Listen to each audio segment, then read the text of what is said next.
चंद्रसेन से कहा, बस स्वामी आप डेली जाते थे, हंसते हंसते जाते थे और हंसते हंसते वापस आते थे, आज आपका ये मन गिरा हुआ क्यों है, क्यों आप उदास हैं? पूछत बस सवाल, लेकिन राजा साहब बताते नहीं होत का बा। पतिया के सोचत पहुँचे कोप भवनवा,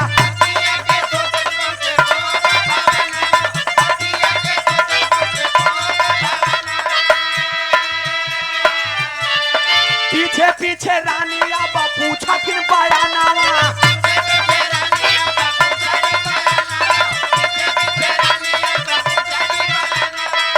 स्वामी अरे बात ना बताऊं ब्याता,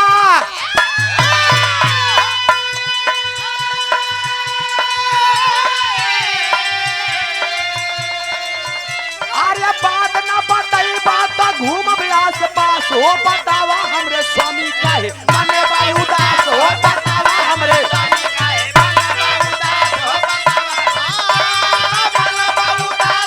मने बाई उदास हो, बतावा हमरे स्वामी काहे मने बाई उदास हो, बतावा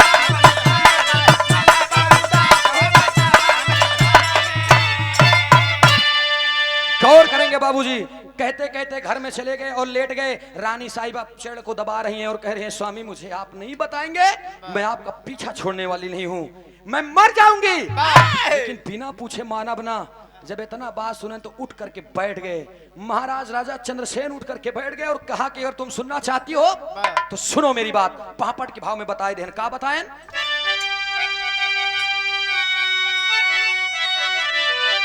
कहे नाग के मारा हम हुआ जब परनवा बनवा पीछे में, कहे नाग के मारा हम हुआ जब परनवा बनवा पीछे में, अब तो है बताई रानी हो दस्तनवा बनवा पीछे में।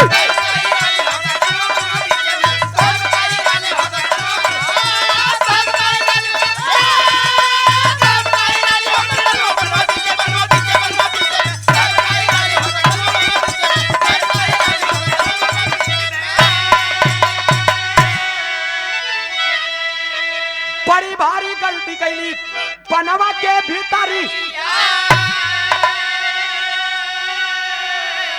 अद्दी हले बना की श्राप हमारी गुजरी,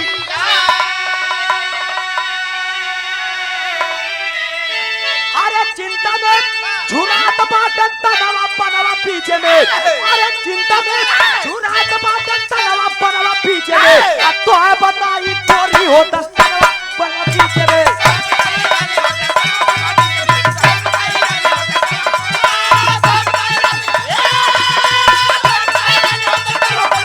बहुत अच्छे।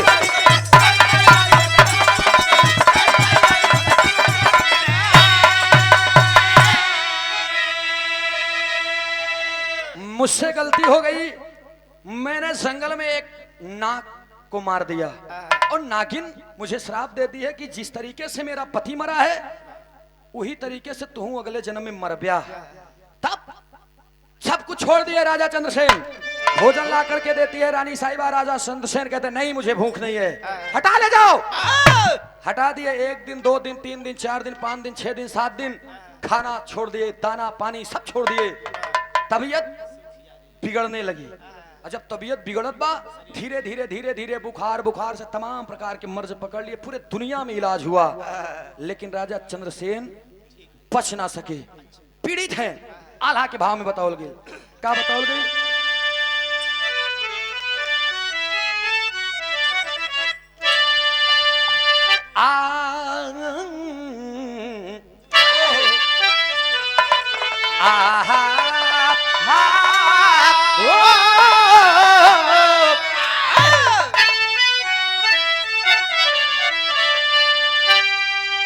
आर्य नागिन के श्राप से छोड़ दान पनिया राजा,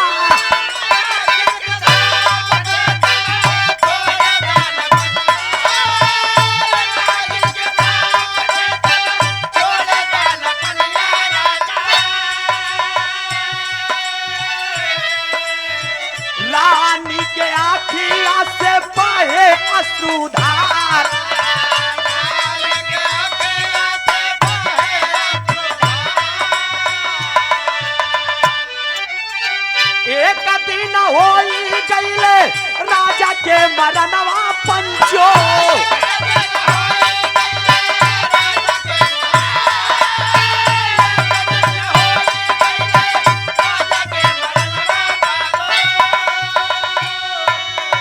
भीष्म पितामह के पहले अवतार।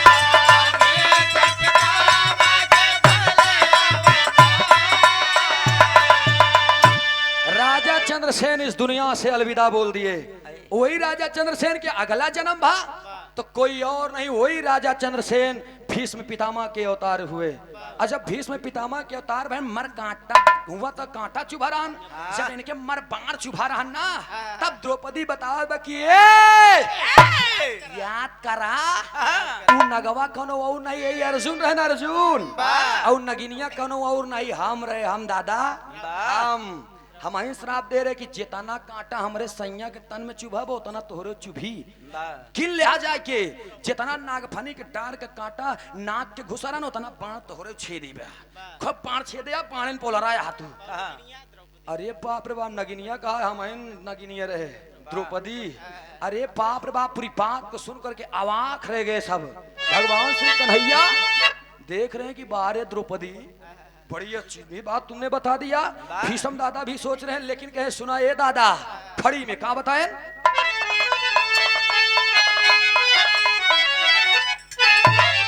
कहे बुरे कर्म का झोली में पापड़ पे, अपने करनी पे भीष्म पितामह तड़पे।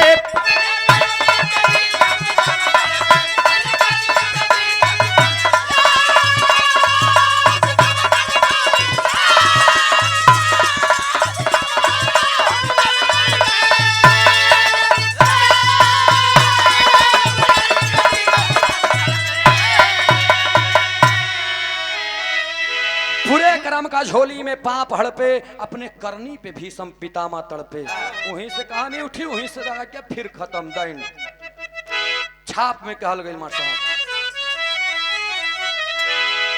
फुल्लू राम आधार है दर गुरुवर राजा राम, विमल कवि अमलेंदु साथे भोज राज थे राधे श्याम। अरे नजरिया पर सही नागिन के सुना, हम देखा इलाहाबादी है भैया, लेकिन का करी कबो कबो नकलो करे चाहिए, और नकल करे में भी अकल लगेला। आए हाँ कहना पड़ा कैसे, नजरिया पर सही अरे डोगर का सुना, तुम्हारा नजरिया पर सही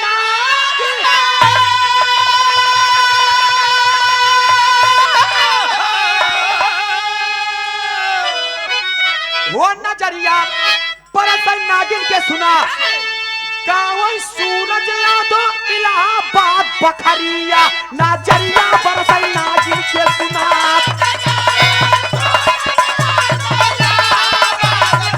बहुत अच्छे, बहुत अच्छे।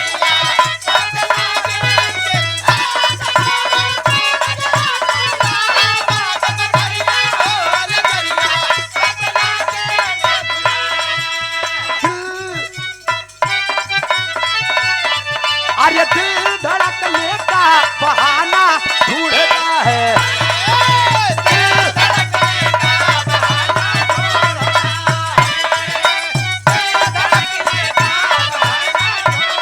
अरे बिना हमारा था कहाँ रायबरेली में, हम चले गए वहां पे, गाड़ी लगी हमारी, फ्लैश तेज किए तो वहां पर लिखा था गायक सूरज यदुवंशी प्रयागराज और कीर्तन गायक यशवंत कुमार। हमने कहा यार यहाँ पर बिरहा जवाबी है कि कीर्तन, फिर मूड मिजाज बना कि मैं बिरहा गाऊंगा, अपना कीर्तन गाएगा। चल दिया मंच पे, हमसे पहले अगली पार्टी पहुंची और वो गाया हमसे। क्या गाया मास्टर साहब, ध्यान दीजिएगा, ये कच्चीस है। नारी घर या गन की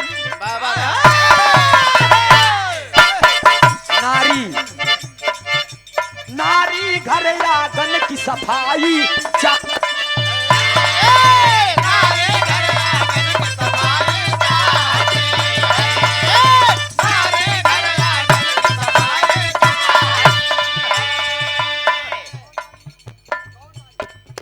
नारी, हमारे घर की माताएं, बहनें, बहन बेटियां, नारी घर आंगन की सफाई चाहती हैं, साफ रहे, एक नारी हो। और नारी खेतों की सिंचाई चाहती है। ध्यान दीजिएगा आप लोग।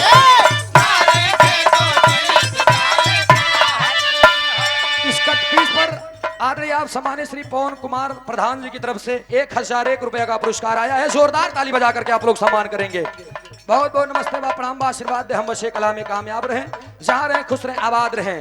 नारी घर आंगन की सफाई चाहती है, नारी खेतों की सिंचाई चाहती है। ई नारी पूरे खेतों की सिंचाई चाहती है, ना रहे तो खून संचरित ना हो। और एक नारी कौन?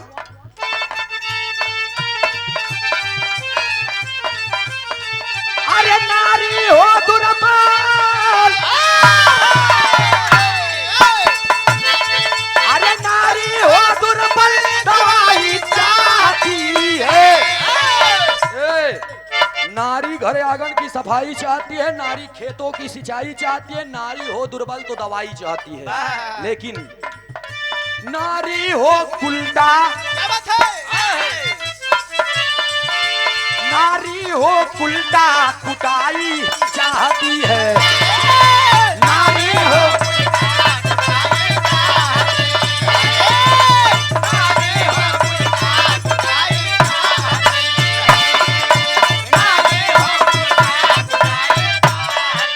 हम खड़े हुए, हमने कहा जसवंत भाई मैं कीर्तन नहीं गाता यार, मैं बिरहा गाता हूँ और बिरहा में जवाबी कर लेता हूँ यार, बट ये तो मुझे पल्ले नहीं पड़ रहा है। लोगों ने कहा ना ना ना ना आप एक ही गा दीजिए, एक ही गा दीजिए। हमने कहा हम खड़े हैं तो अब एक थी तो गोबे करब। नारी नारी नारी नारी का बखान सुना मैंने तो हमारा दिमाग तनी से काम करे। हमने कहा भोजराज यादव जी से कि कभी भी इसको आप लिखिए, बाल नहीं है तो बाल, हेयर, केस। सोचिए बेनी भैया, बाल ये कोई छोटी मोटी चीज नहीं है, आप लोग ध्यान दीजिएगा। यही एक ऐसा चीज है जो स्थान बदलते ही, एक मिनट बेटा एक मिनट, स्थान बदलते ही अपना नाम बदल देता है। अगर ये सिर पे है तो सर का बाल है, तो ये सर का बाल है। सूरज यदुवंशी यहाँ पर बिरहा गा रहा है तो सूरज यदुवंशी यहाँ पर आया है। भैया सूरज यदुवंशी कल इलाहाबाद है तो सूरज यदुवंशी इलाहाबाद है, लेकिन है तो सूरज यदुवंशी। अब ये बाल सिर पे है तो ये सिर का बाल, लेकिन बाल है। अब ये बाल ए पे आई गया तो ई हाय बाल है, लेकिन एक बरौनी कहे लगे लोग। पलक पलक के बाद एक बरौनी कहे लगे। अब ये है बाल, लेकिन ये पे आई गया तो एक दाढ़ी कहे लगे। हाय बारह लेकिन एक दाढ़ी कहे लगे। अब ये है बाल, अगर हे पे आई गया तो एक मोछा कहे लगे। नीचे भाई ओकरे नीचे आई गया तो ये है बाल। शादी ब्याह में बुआ मामी भाभी अरे मिल के जो तोड़ा थी ना रोआ, हाँ सीने के बाल ओका तोड़ा थी, उसके नीचे हट ओकरे नीचे हम बताओ न करब काट है जाइए। लेकिन है भैया बाल, मैंने बताया कि नारी घर आंगन की सफाई चाहती है, नारी खेतों की सिंचाई चाहती है, नारी हो दुर्बल तो दवाई चाहती है, नारी हो उल्टा तो कुटाई चाहती है। गाया तो मैंने कहा बाल नहीं है तो दवाई ढूंढते हैं।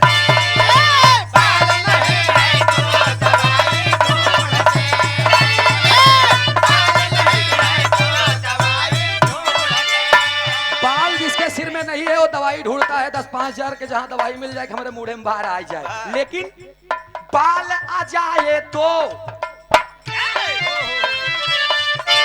बाल आ जाए तो नाई ढूंढते हैं।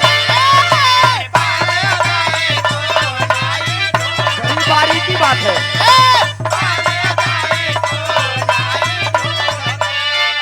बाल नहीं है तो दवाई ढूंढते हैं, बाल आ जाए तो नाई ढूंढते हैं।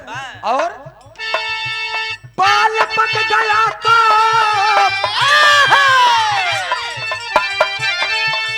बाल पक गया तो दवाई ढूंढते हैं।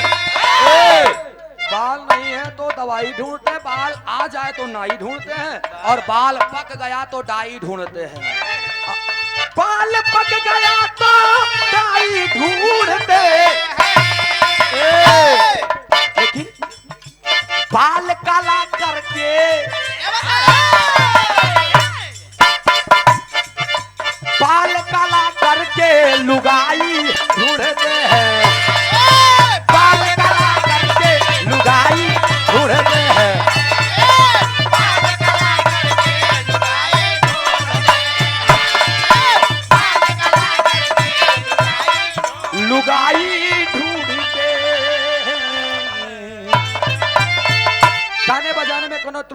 आप लड़का समझ के क्षमा कीजिएगा। बहुत बहुत